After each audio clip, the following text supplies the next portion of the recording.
Welcome to the Better Than Yesterday Everyday Podcast, where we cover anything related to behavior change that will increase your long-term wellness and happiness. And now, here are your hosts, personal trainer and RNs, Matt and Jenna Lane.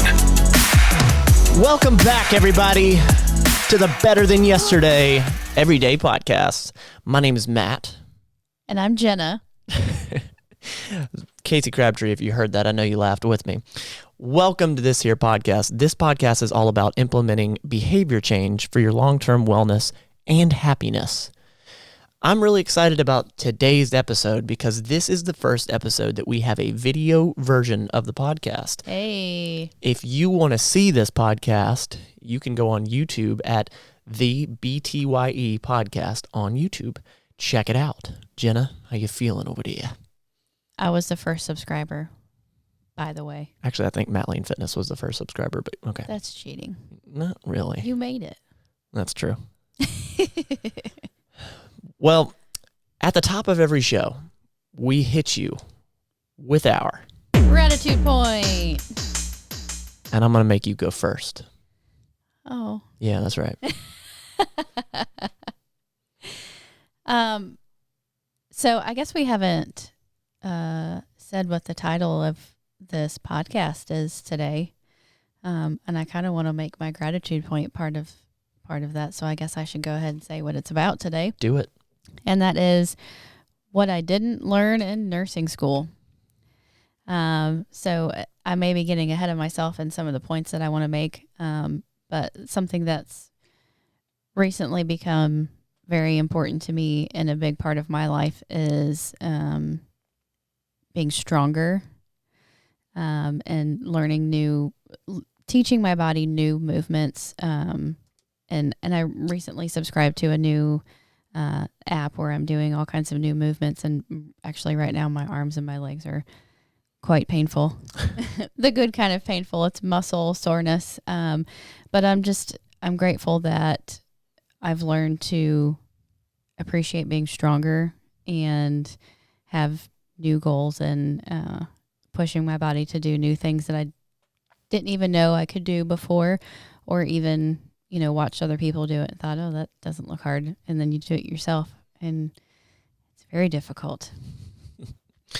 Well, as I was sitting here listening to you, I'm thankful for a person today. I'm thankful for Craig Kahn. So, buddy, if you're listening or watching, I'm grateful for you. I love you. Thank you so much. Craig has taught me so much. He's a great friend of mine. We actually went to nursing school together, and man, we learned a lot. We failed a lot, and I recently went on a bike ride with him, and it's just I love being in his presence. He's an incredible person. I've learned so much. So, Craig, I love you. Thank you. Well, Craig, I love you too. Now I look like a bad friend. No, you don't. So today's topic is, it's something that it makes total sense to me, and I also want to call out the FitCare Group. I run a Facebook group. We run a Facebook group called the FitCare Group, and it's healthcare individuals, healthcare professionals that want to work on their fitness. It's an environment that I sort of wanted to create and make it a hub for people, because we all understand and go through the same struggles. So if you're listening, thank you for being here. Check it out on YouTube as well. But this one's for you guys. This one's for you. Yeah, and of course we titled it What I Didn't Learn in Nursing School, because it's specifically, that's Matt and I's specific profession. But of course, I think most other healthcare professionals are going to be able to find some similarities in our conversation. And quite honestly, if you're listening and you aren't part of the FitCare Group, you aren't a healthcare professional, I think that you can still take away some really good points that we're going to make today about the difference in book learning and physical learning. Yeah, 1,000%, without a doubt. So that brings us to my first point that I want to make. And I want you to envision either your orientation to your current job, or maybe your yearly education, that 30-second clip of the animation, the man picking up a box far from his body. Yeah. And with an X over it. and then the person picking up a box close to their body with like a green check mark over it. And that's the entirety of your education of how to lift heavy things. And that is quite inadequate.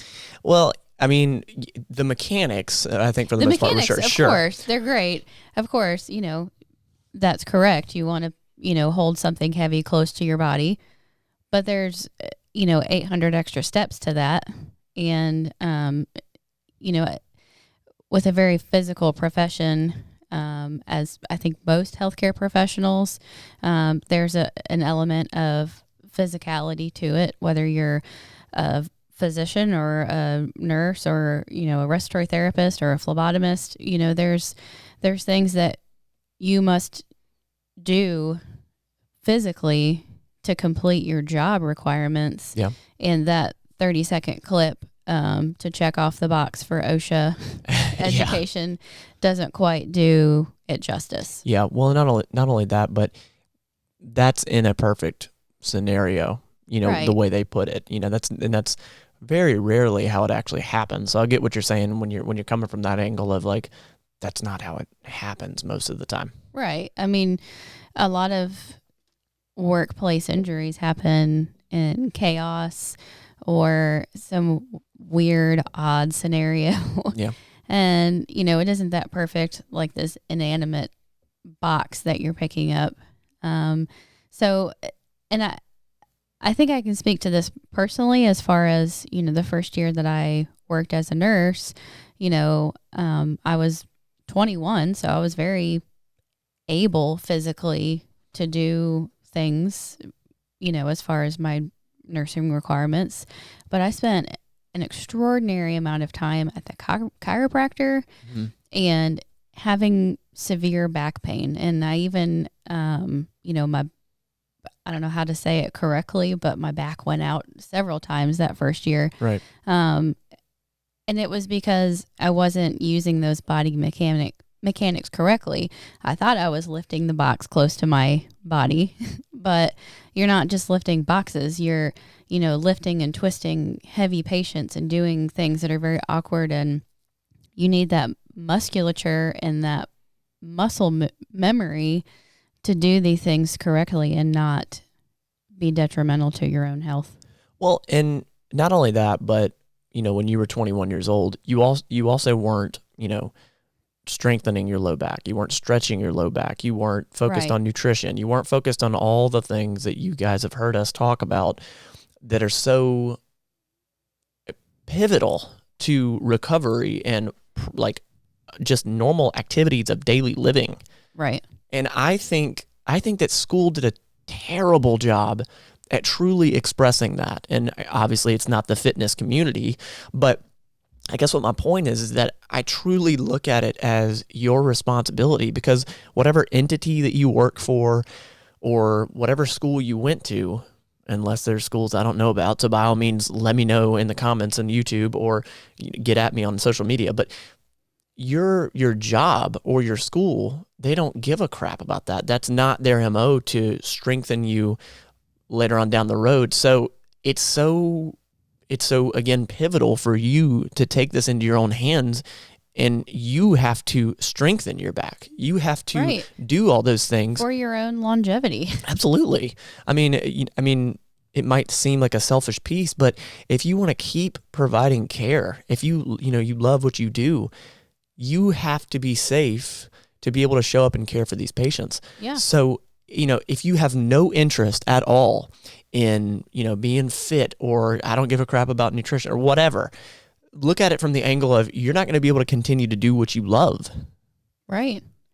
And a point that I want to make is that when I started working out with you, Matt, several years ago, when I was still working at the bedside, I started doing some squats and, really got a little bit more strength with my quads, and realizing one day when I lifted a patient and I felt my quads contract as I'm moving this patient, and it seemed so much easier than it had in the past, realizing like, oh, I mean, I don't have like bulging massive leg muscles, but just that little bit of exercise that I had done really made a difference. And it was all in my legs, not my spine moving this patient. Yeah, 1,000%.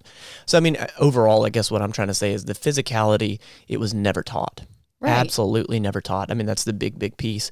And I just, again, I'll harp on it again. I think it's so your responsibility. But then leading into that, I also want to make the point that I really feel that nursing school did not prepare us for the emotional roller coaster that is nursing. Yeah, absolutely not. I realized so quickly becoming an ICU nurse that, yes, I did a lot of nursing type stuff, but a lot of what I did felt like social work. It really did. It really, just communicating to families and the emotional toll that, communication is 70% nonverbal. And, when you mix in powerful attitudes or whatever, the message can be missed. And the message most of the time is missed. Right. When you have numerous doctors in the pot, I mean, it makes it really difficult. So I say all that to say that I feel like communication and the emotional roller coaster was not truly expressed. You know, I mean, even in clinicals when we did rounding, whatever floor you were on, you were just excited to be there. So of course you're not going to get that. Right. And I think that schooling can only do so much. I don't want to demonize school so much, but the fact that it was never even a conversation of, hey, this is going to be a really high pressure. This is going to be a lot of. I never had one professor ever say that, which I just think it's strange. Yeah. Yeah. And continuing on that thought process of not learning in school about how to decompress and learning healthy decompression tactics and, not learning these unhealthy coping mechanisms.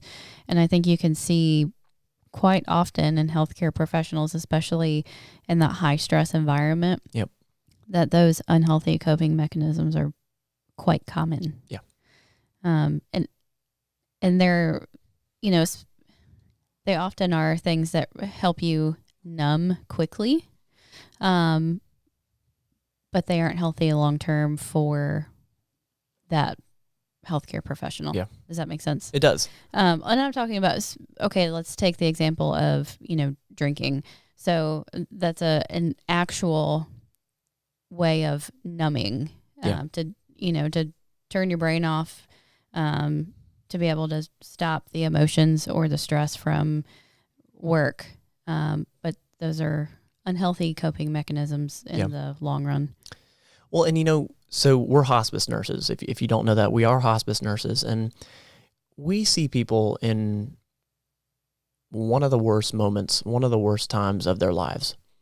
I worked in an ICU setting before this. Jenna worked in a progressive care setting, very high pressured areas. But even a normal floor can be extremely high pressure. And I just, the constant battle, the constant everyday mundane stuff, I think that we just get used to. We just get used to death. We get used to trauma. We get used to all of the things that we see. And I think it literally creates PTSD. And not to make it sound so dramatic, but it is what it is, that, when you become numb to people dying, if you become numb in the role that you're in, it might be time to leave. It's probably time to leave. Yeah. Well, and I think there is that desensitizing. Thank you. Yes. For most healthcare workers, because you got to think the person that you're dealing with, whether it's the patient or the family, no matter what level of healthcare that you work in, they're in some sort of crisis. Yeah. Because if they're needing healthcare, that means they are not well. So you desensitize yourself to that crisis that they're in, because once they are out of the picture of you taking care of them, you immediately have to go to the next person, and then the next person, and then the next person. So you have to turn it off at work. But at some point you got to turn it back on. Yeah. And you have to let it go. Yeah. And I think that's the difficult part.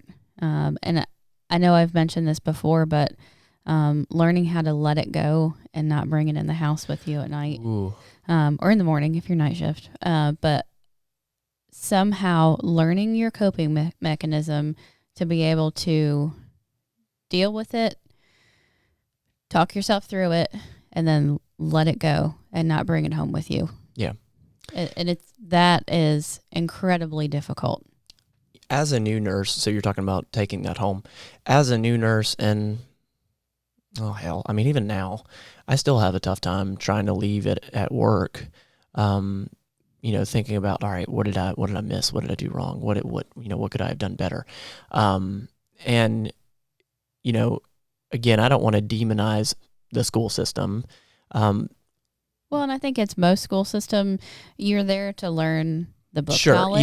Yeah. What the school is there to do is to get you to the certification or license, which says you are at the absolute basic bare minimum requirements to do this role. And when you put that into perspective of, hey, you just barely passed type of thing, or, like the idea of like, you're not a scholar. This just means that you can legally do this. Like, it puts it into context for Right. you, Does that make sense what I'm saying? Yeah, absolutely. Another thing that I've struggled with, especially since you, Matt, often can understand where I'm coming from when I come home from work and talk about my day, is being able to switch from healthcare professional mode to regular person mode, for lack of a better term that I can think of off the top of my head. Sure. But a lot of times, because your work family becomes so close knit, because you go through all these crises and traumas together, you become that very close knit group. So you tend to spend time outside of work a lot of times together. Right. But then what holds your group together is that trauma. So you continue to just find that similarity, talk about it, rather than having something completely different from it. And I think that's been something important that's been difficult for me to learn, is to stop talking about it constantly at work, at home. To harp on it. Give yourself a time limit of maybe 5 minutes, talk about your day, and then stop thinking about it. Right. Not only not talk about it anymore, but stop thinking about it, move on with your night, with your family. Don't spend all your time with your coworkers outside of work. They are often the best friends. But try to seek out some people that aren't healthcare professionals, or somebody that you don't work directly with, so you can't constantly talk about work, and you have to talk about something else to get your mind off of it. I think that's a really good release, is to, just go do something completely different. Yep. And also try to find a hobby that doesn't have to do with work. Yeah. I know gardening has been something that was a really good release for me when I was working at a job where I loved all of my coworkers, but I think I had passed the time where it was time to move on. Right. And so I was really struggling mentally at work. So coming home and gardening and really physically wearing myself out, and then learning about gardening and really putting my heart and soul into that really helped me decompress. Yeah, without a doubt. And something else, I know we talked about this before we got on the podcast, as far as healthcare professionals really finding their validation with accomplishing something and seeing someone, seeing their work right in front of them as their validation as a person. Yeah. And I think that contributes to a lot of burnout in the healthcare profession, because you, especially with short staffing, or, whatever it is that you specifically do, sometimes when you're short staffed, you can't make everybody happy, no matter how much you neglect yourself, how long you go without eating or drinking or peeing. You still can't spread yourself thin enough to make everybody happy. And I think a lot of times at the end of the day, you can't find that validation if you find your validation as a person in accomplishing something significant at work. Well, and I feel so silly right now because I definitely had a Matt's ADD moment earlier, because that was the point that I was trying to get at, I think, earlier. I think my mind just totally went off. But validation, you're 1,000% right. I was talking about how, like, when I was a new nurse, and even up to the point of now where I'm like, what did I do wrong, or what could I have done better? Like, there is a point where you will have to realize you can't do everything. Right. That's why there's a different shift that comes on after you. So yeah, you're 1,000% right. The validation piece, and then also, like, when I was new, I wondered, God, I don't know crap. Like, I don't know crap. Joke's on me, because I at times still feel that way, and that just means that you're continuing to learn. Yeah. So if you are a new nurse, I will tell you, you are forever a student in healthcare, and that's a good thing. Yeah. The worst question. Yeah, never stop being a student. Never stop learning. That's when you get stagnant. That's when you become complacent, and it's time for you to move on. The only stupid question you will ask is the one that you don't ask. So ask. I like that. Yeah, right? Just came up with that. I'm pretty sure someone else ever has said that. They didn't say it the way I did it, so it's mine.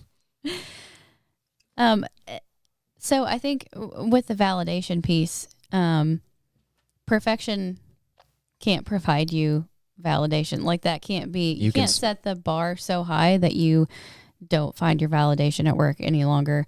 If you're not having that job satisfaction anymore, if you're not finding that validation, you need to stop and pick out the small points, the small things that you did do to accomplish during the day or change someone's life during the day. Because no matter where you work, you touch somebody. Yep. When you're at work, you touch their lives, you affected them, and you had the potential to provide a long-lasting memory for them. Even if it wasn't anything to do with the certification that you hold, it might just be a conversation that you had, or an encouraging moment, or a compliment you paid to a family member.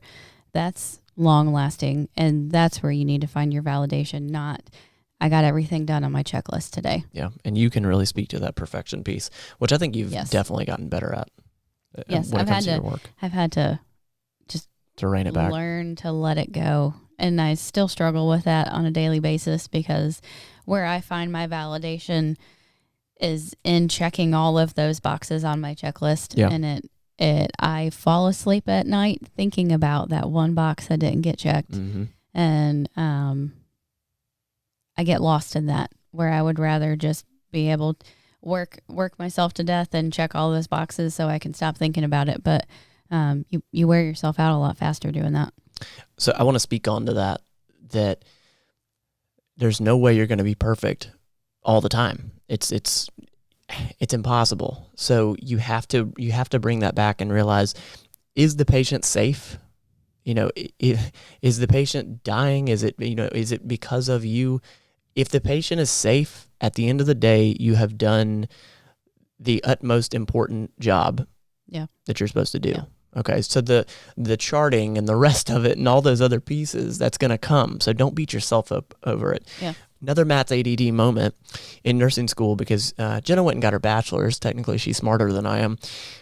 How much education were you taught with nutrition? My personal nutrition? No, I'm talking about nursing school. What did they teach you about nutrition for patients? It was a 1-credit class my sophomore year. What was it called? Do you remember what it's called? You make it nutrition. Oh, that's okay. Groundbreaking. Can you recall that class and like how impactful it was? Or I mean, it was a 1 hour a week class. So you're definitely not thinking that, oh my gosh, it made such an impact. Right. Okay, got it. Craig, I hope you can chime in here, buddy. I don't even think we had a nutrition class. I'm serious. Yeah, I think you had, because I remember you doing some prerequisites. I had some prerequisites to get into nursing school for nutrition, but we did not have nutrition in nursing school. Meaning, I'm flustered right now just at the thought of this, that such a basic thing is not taught in nursing school. So, and I think the biggest point of this podcast is saying that the basics that we talk about or preach all the time in fitness is not taught in nursing school. The fitness realm, or anything even related to fitness or just wellness, it's not taught in healthcare. And I just don't understand it. I don't get it. We're in a business of treating symptoms, and school just never taught us the basics of nutrition. And that's why I just think that all of these pieces that we've been talking about it's your responsibility. If you want to take this responsibility and make your life better, I think it's in your hands. And I say this not to demonize the healthcare system. I am not pointing the finger and saying, well, you didn't do it, so I'm dumb. It's my responsibility. Right. It's everyone's responsibility. It's everyone's responsibility. It's not just for you as an individual, as a healthcare provider, but it's also important for you because you're an educator. If you come in contact with patients, you have a responsibility in some form or fashion for education. Absolutely. And if you don't know how to do things physically or nutritionally, how are you going to educate the population that you're supposed to be serving? No, I truly believe that it's your responsibility as a healthcare professional to keep yourself healthy. I mean, maybe that's me being idealistic, but the amount of healthcare individuals that I've met that are unbelievably unhealthy, that are just either visually or mentally or whatever it is, unhealthy, it doesn't make any sense to me. Yeah. It doesn't make any sense to me. I think I think that we are hypocrites in healthcare if we are not healthy. Yeah. I mean, it is difficult to listen to nutritional advice from someone who clearly doesn't follow it. I will never forget. It was probably, I was working in the ICU at the time, and there was a doctor that came in, and I did not know that. I think he was like a traveling doctor or something like that. So it's definitely not somebody that you know, but he was morbidly obese. And I was walking by my patient's room. He was speaking to my patient, and he was lecturing my patient about their weight. And I just wanted to physically harm him in the amount of ignorance that I saw in that. Yeah. So, Yeah. And so, topic jump back to Jenna's ADD moment. First one of the show, folks. Well, it's your ADD that's got us off. That's okay. Topic. We're not off topic. We're still on topic. But, something else that I wanted to make a point of is the negative attitude really being infectious among healthcare workers. And I hear it.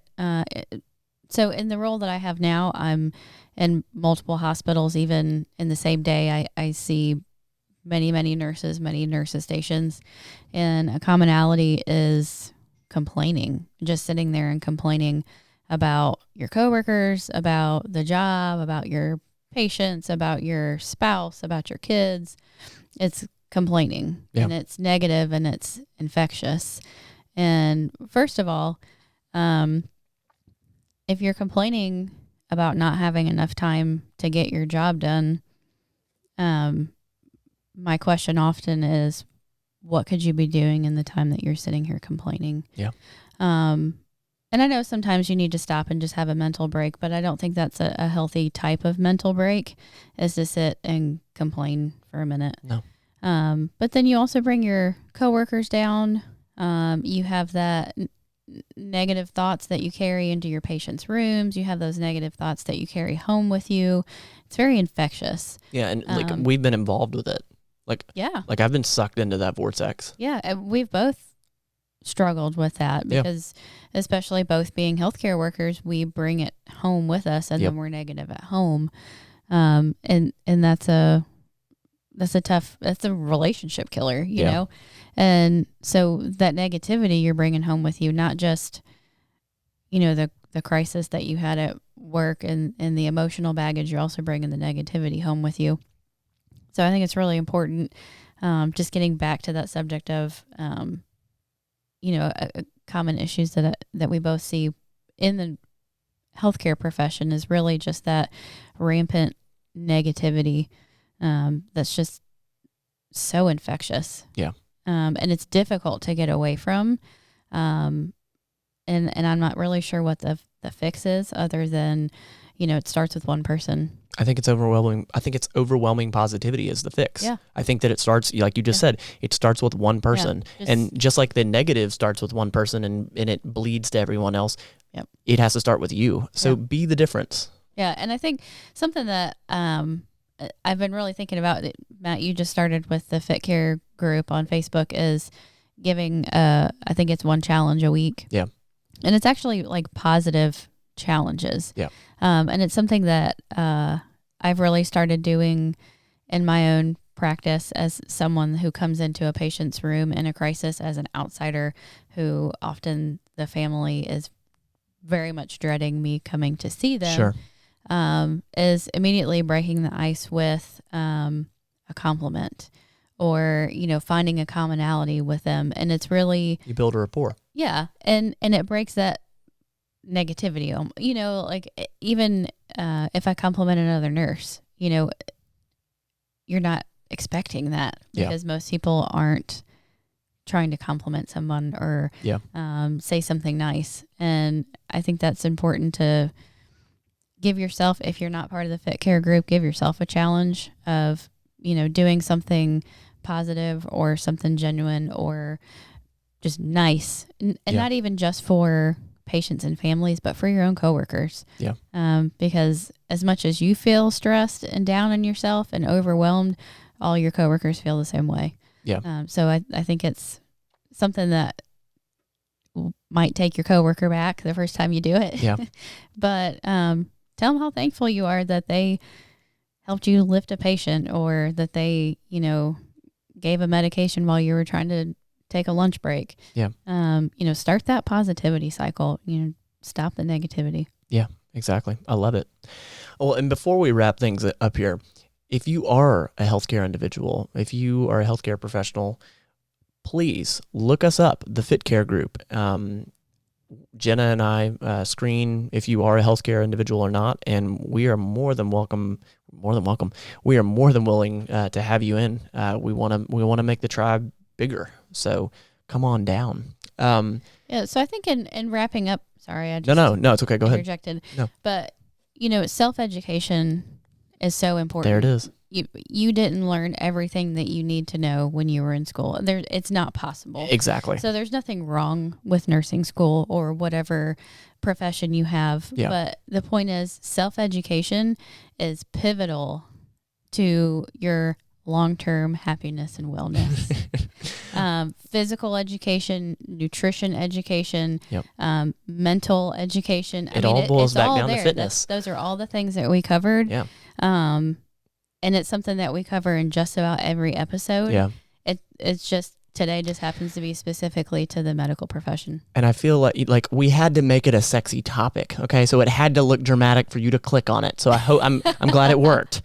But it's the truth that it boils back down to the basics always. Yeah. I feel like we harp on the same things, but it's because it works. It's because we've experienced it and we can report that it works. So thank you guys so much for being here. We truly appreciate it. If you are watching the podcast, thank you. This is the first video that we have done, and we're super excited about it. The video is going to get better. We're toying with some things. We got some new equipment and all that, but this has been fun. I've really enjoyed this. This has really made us sort of be more aware of our facial expressions, and it's just been different, Welcome to our dining room. Yeah, right. / podcast studio. I didn't say it at the top of the show.